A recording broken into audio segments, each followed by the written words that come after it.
Hello, my name is Themistocles Protopsaltis, and I'll be discussing level selection and distal junctional kyphosis after cervical deformity surgery.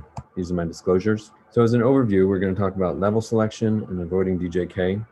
My general golden rules of LIV selection are: don't stop in the kyphotic region, don't stop close to the major deformity correction, beware of subjacent thoracolumbar deformity, make the corrections within the fusion adequate, and avoid DJK and DJF. Easier said than done. For UIV selection, keep in mind that failure is usually distal, but for my UIV, I like to select the best fixation, and that often is C2, where I can get bilateral pars screws, an additional laminar screw in order to drop an extra rod, or bilateral C2 pedicle screws when the anatomy is favorable. If my fixation at the UIV is going to be subaxial, I often consider doing an ACDF at that level right below in order to augment the fixation at the UIV. And another consideration is subaxial cervical pedicle screws, which hasn't quite become popular in the United States, but is so in other parts of the world. In terms of distal junctional failure, this is the major problem, and it's the most important determinant of LIV in my opinion. So for DJK, prevention isn't just selecting the right LIV, but also making sure that the bone health is adequate, mitigating risk factors, getting the alignment right within the fusion. And it's important to use the best definition for DJK, not just a change of 10 degrees, and we'll get into that and talk a little bit more about risk factors. So in a way of background, distal junctional kyphosis is really the inverse of proximal junctional kyphosis, which has been confounding our thoracolumbar deformity surgeries for many years. And for PJK, there was never a very good consensus about a definition for PJK, and the literature settled on an arbitrary definition of a change of more than 10 degrees. And it's arbitrary because it doesn't correlate with the HRQLs or revision surgery. And that's true, I would say, of distal junctional kyphosis, which is becoming more recognized as the major mechanical complication after cervical deformity surgery. DJK can degrade or eliminate the correction that you get, which is a major problem if you're undertaking these huge surgeries in these frail patients. It was found to be the major factor associated with failures of realignments in the studies demonstrated on the bottom right, which was one of our more early reports on our cervical deformity data set. And what's at stake? When you get DJK, you eliminate your correction, and cervical malalignment has been associated with poor health outcomes. The landmark paper by Chris Ames and colleagues that demonstrated that with the introduction of the CSVA was done in postoperative posterior cervical patients. And traditionally, we've used this change of 10 degrees, at least in our initial experience, but I think that definition can be refined as we'll get into it later.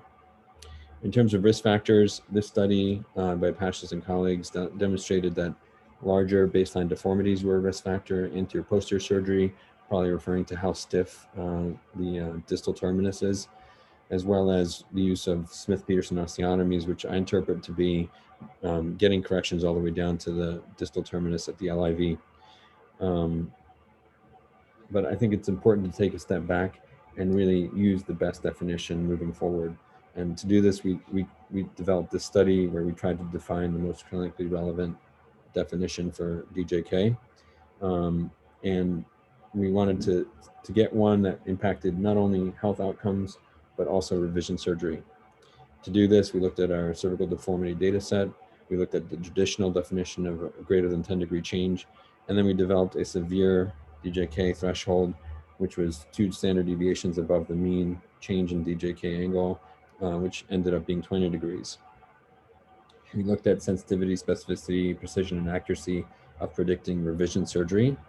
And out of the 125 patients in our study, what ended up demonstrating was that the severe DJK patients had the worst alignment postoperatively by all the parameters you see listed there. Everyone's NRS neck pain score improved, but the severe DJK patients did not get better in terms of NDI or EQ5D, which demonstrates that definition is more clinically relevant. Also, the severe definition of DJK, change of more than 20 degrees, demonstrated greater specificity, precision, and accuracy for revision surgery. So in conclusion, we feel a change of 20 degrees more clinically relevant and should be used when discussing DJK and DJF. And patients in that category did not improve in their NDI-EQ5D scores, showing clinically relevant definition in addition to predicting revision surgery. Next rule of thumb is look at the underlying thoracolumbar alignment. I do this very quickly and simply by measuring the T1 pelvic angle and comparing that to what I expect the patient to be based on their age and pelvic incidence. This particular study did demonstrate that one of the major failures for realignment was when there was a concurrent thoracolumbar deformity, and when that secondary driver of deformity, let's say there's a major lower thoracic kyphosis in addition to a cervical thoracic junctional kyphosis, if that's not addressed in the index surgery, then the patients often had failure of realignment.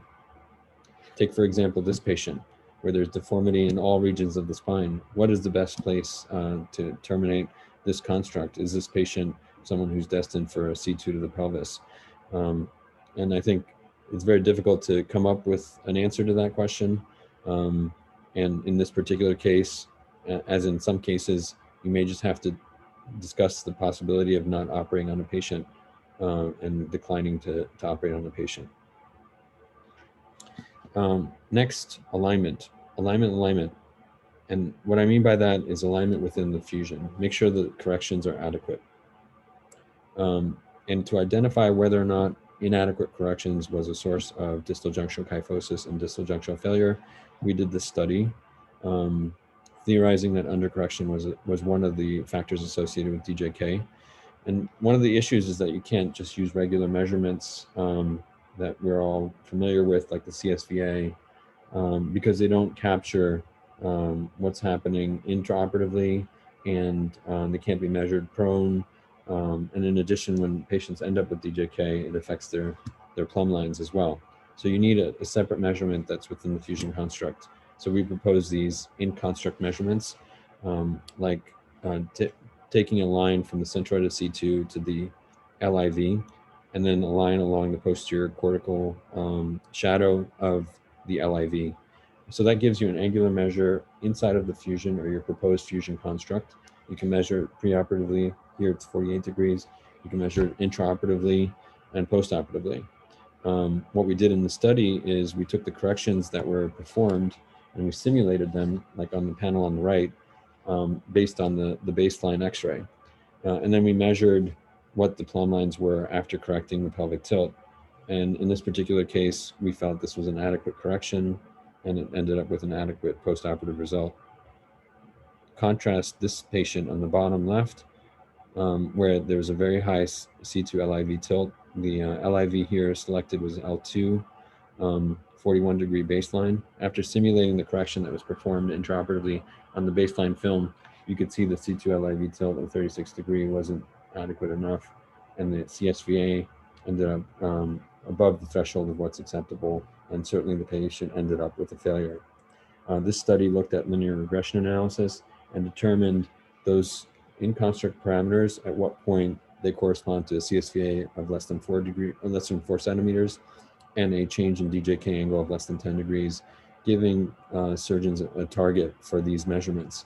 In this particular study, the change of DJK 10 degrees corresponded to C2T4 tilt of about 6 degrees and a C2T10 tilt in a longer construct of 20 degrees. So that's something you can aim for intraoperatively.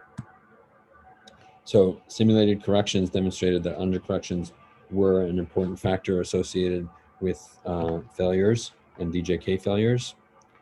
And also we can use in-construct measures effectively intraoperatively. So what's the other rule? Don't stop the LIV in a kyphotic region. And to answer this question, I think I have evidence from the study that we used to predict the magnitude of the distal junction kyphosis after cervical deformity correction. So we developed a mathematical model on 2/3 of our patients, and then checked it on the remaining 1/3 and looked at whether or not it was predictive of the postoperative distal junctional kyphosis angle and whether it was predictive of DJK thresholds. And look what went into the formula. The number one factor with the greatest weight is the baseline distal junctional angle. So if you're stopping at a kyphotic segment, you're more likely to get kyphosis and DJK. And that's what this formula kind of shows you. The other factors are what the alignment changes within the entire fusion and what the cervical lordosis changes, a lesser factor.